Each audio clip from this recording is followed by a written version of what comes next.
आज हम उपस्थित हैं धम्म मित्र बुद्ध विहार कौशाम्बी में और यहाँ के भंते जी पूज्य भंते जी हैं। हम इनसे जानेंगे कौशाम्बी के बारे में कुछ बात। सबसे पहले भंते जी आपको वंदनामि। मंगल हो, सुखी रहे। भंते जी ये बताइए आप यहाँ पे कितने दिनों से हैं?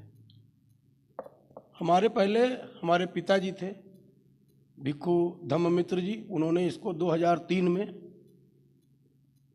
23 जुलाई 2003 में इसका जो है निर्माण कराया। निर्माण कार्य शुरू हुआ। ये आपके बिंदा प्रसाद जी जिला जज रहे यहाँ कौशाम्बी के, उनके कर कमलों द्वारा इसका उद्घाटन हुआ था और तब से ये बनते बनते जो है ये 2 साल लगा इसको बनने में। और ये धम्म मित्र बुद्ध विहार था, भिक्खु धम्म मित्र के सौजन्य से बना।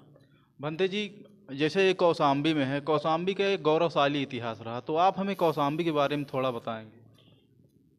यहाँ पर तथागत ने ज्ञान प्राप्त करने के बाद सारनाथ में जब प्रथम अपना धम्म देशना दिया 5 भिक्षुओं को, उसके बाद पहला जो है यहाँ 9वां वर्षावास उन्होंने आके किया था कौशाम्बी में, जिसका ऊपर जो है यहाँ से 2 किलोमीटर दूर जो है आपका घोषिताराम विहार है, कुटकाराम विहार है, शयनचिती है, राजा उद्यान का किला है, एक अशोक स्तंभ है और घोषिताराम विहार में तथागत ने 9वां वर्षावास यहाँ किया था। तो भंते जी ये बताइए आप, जैसे कौशाम्बी है, कौशाम्बी बुद्ध नगरी थी, किसी समय पे यहाँ पे बहुत सारे लोग बुद्ध धर्म को फॉलो करते थे, तो ऐसा क्या हुआ कि यहाँ पे सब लोग, ज़्यादातर लोग बुद्ध धर्म को भूल गए और पीछे भटक गए, सब गलत रास्ते पे चले गए, बुद्ध धर्म को भूल गए? ऐसा क्या हुआ कि बुद्ध धर्म को भूल गए? नहीं, ऐसा नहीं है कि यहाँ से बुद्धिज्म हट गया है। बुद्धिज्म चला गया, बुद्धिज्म आज भी है, लेकिन लोग अज्ञानता के शिकार हैं। उनको बताना पड़ता है, समय समय पर बताते रहते हैं। लोग यहाँ पर आते थे, धर्म चर्चा होती रहती है।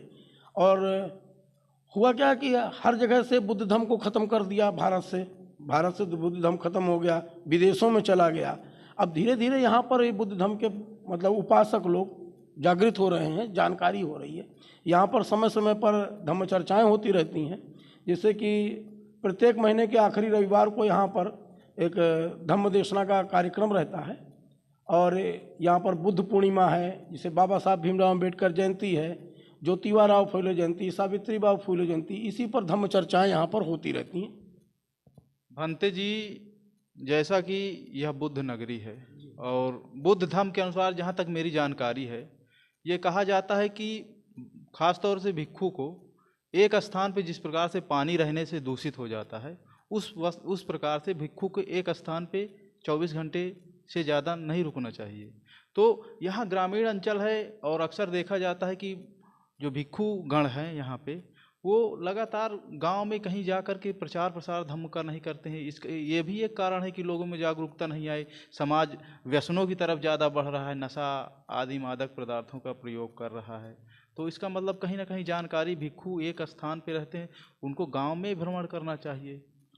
दरअसल अब आजकल के भिक्खु चारिका नहीं करते, एक ही जगह पर रहते हैं। और दूसरी चीज़, लोगों को यदि उपासकों को उपासिकाओं को बताएंगे नहीं तो कैसे होगा। अब हम लोग थोड़ा थोड़ा बताते हैं। अब जैसे भाई हमारे लोगों का 3 महीने का वर्षावास चल रहा है, तो हम लोगों को बताते हैं। तो लोग जो है, कुछ लोग अपने यहाँ बुलाते हैं, धम्म चर्चा के लिए बुलाते हैं, अपने घर पे बुलाते हैं, भोजन दान देते हैं। उसी समय हम लोग धम्म चर्चा करते हैं लोगों के घर में जा करके। और यहाँ पर ऐसा नहीं है कि मतलब प्रतिदिन भिक्खु को जो है कोई भोजन करा के जाए या अपने दरवाजे लोग बुलाएं। यहाँ ऐसा कुछ नहीं है। लेकिन ये चीज़ आप नागपुर में